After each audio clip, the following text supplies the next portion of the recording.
जय माता दी समस्त को देवांजलि कुकिंग चैनल को बहुत बहुत स्वागत। सांग मैंने आज मुझे सहित लाउर गोटे बहुत ही टेस्टी रेसिपी शेयर करी जहाँ कि आप रुटी गरम भात सबुथ खाईपारे। या बनवा बहुत सहज, छुआठू बड़ समस्ते पसंद करके खाइबे।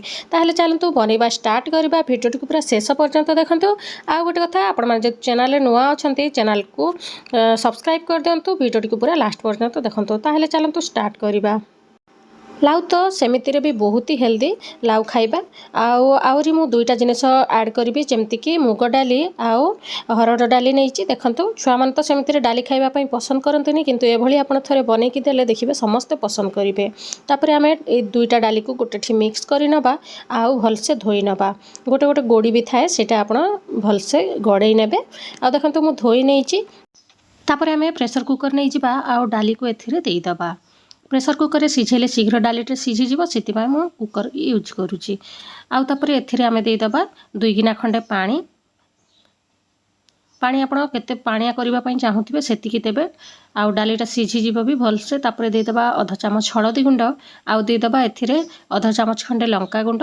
तापर देईदबा एथिरे कटा पियाज आउ देईदबा एथिरे कटा टमाटो। टमाटो टिके अधिका मु पकईची टिके खटा खटा लगे भल लगे से। तापर एबे आमे प्रेसर को लॉक करके या भलसे सीझापी छाड़ीदबा।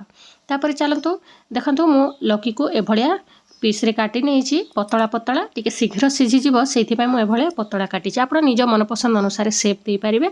सेप्रे किसी असुविधा नहीं। तापर एबे आमे कढ़ई गरम करवा। कढ़ई रे देदबा गोटे बड़ चामच तेल। आउ मु सोरिष तेल यूज करिछि। आपण चाहिए रिफाइंड तेल मध्य यूज करेंगे। सोरिष तेल कले टिके हेल्दी होता है से।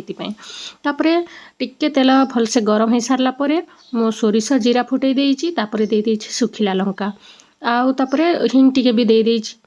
तापरे कटा पियाज देके भलसे आमे किछि समय भाजी नबा। टिके नाली पड़िबा पर्यंत ही भाजीबा। देखंतु पियाजटा टिके भाजीबा समय अल्प टिके लुण देदेवे जदि शीघ्र पियाजटा भाजी हो। मु तो लुण ऐड कर सारी से आम जमारू देनी। तापर एथिरे देदबा अदा रसुण को छेचिकी देले तार फ्लेवरटा बहुत भल आसी थाए। आपण चाहिए पेस्ट मध्य यूज करेंगे किंतु छेचिकी देले तार फ्लेवरटा गोटे अलग आसी थाए। या तार पूरा कंचा स्मेल गला पर्यंत आमे भाजीबा। तापर एथिरे देदबा कटा टमाटो। जेहेतु मु डाली पकेवा समय डाली रे दे देइछि गोटे टमाटो आउ एठी गोटे टमाटो सेमती रे 2टा टमाटो मु यूज करूछि ए रेसिपी रे। तापर आमे भलसे टमाटो को मध्य सीझिबा पर्यंत भाजी नबा। तापर देदबा स्वाद अनुसार लुण। एबे देदबा आधा चामच हळदी गुंड। तापर देदबा गोटे बड़ चामच धनिया पाउडर। तापर देदबा एथिरे काश्मीरी लंका गुंड सुंदर कलर सांग को टेस्ट मध्य भल आसीबो। आउ याकू सबु एबे आमे अल्प टिके पानी देकी भाजी नबा। जेहेतु सुखा मसला देले टिके पोड़ी जिबार संभावना थाए सेति पई टिके पानी दे देले भलसे टमाटो मध्य सीझी जिवो आउ गुंड मसला मध्य आउ कंचा रहिबनी। देखि पारुथिबे टमाटोटा भलसे सीझी आसिलानी। एबे आमे या ऊपर काटिके रखिथिबा लाउ को एथिरे देईदबा। जेहेतु मु पतला पतला काटिछि शीघ्र ए मसला सहित कषि होइकी सीझी जिवो।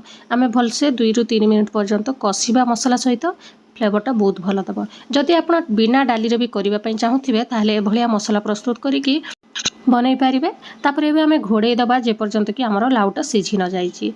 देखिबा 10 मिनिट खंडे हो गलानी। या मु सीझेबार आउ मझे मझे काढ़ी देखुथिबे नहले तले पोड़ी जिबार संभावना थाए। जेहेतु आमे पानी पणा किछि देइने सेथि पय। तापर भलसे सीझी आसिले प्रेसर कुक करथिबा डाली को आमे एथिरे देईदबा। एबे आमे आउरी टिके डाली रो डेक्ची रे टिके देईदबा पानी आउ एथिरे पिछाड़ी की देईदबा। सेतिकी ही दबा आउ अधिका दबा नै। आपण चाहिले टिके पानिया करि पारिबे किंतु बेसी पानी कले एई रेसिपीटा भल लागेनी। तापर एबे आमे फ्लेम को हाई कर दबा आउ डाली को भलसे टिके कसी नबा लाउ सहित।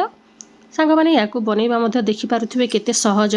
बहुत सहज रे आपण बनैकी खाई पारिबे। आउ एबे आमे आउरी 2 ରୁ 3 मिनिट खंडे घोड़े नबा डाली सहित। लाउ आउ मसला ठीक रे सीझी जीवो से पर्यंत मु घोड़े नहीं। देखि पारुथिबे 2 ରୁ 4 मिनिट खंडे हो गलानी।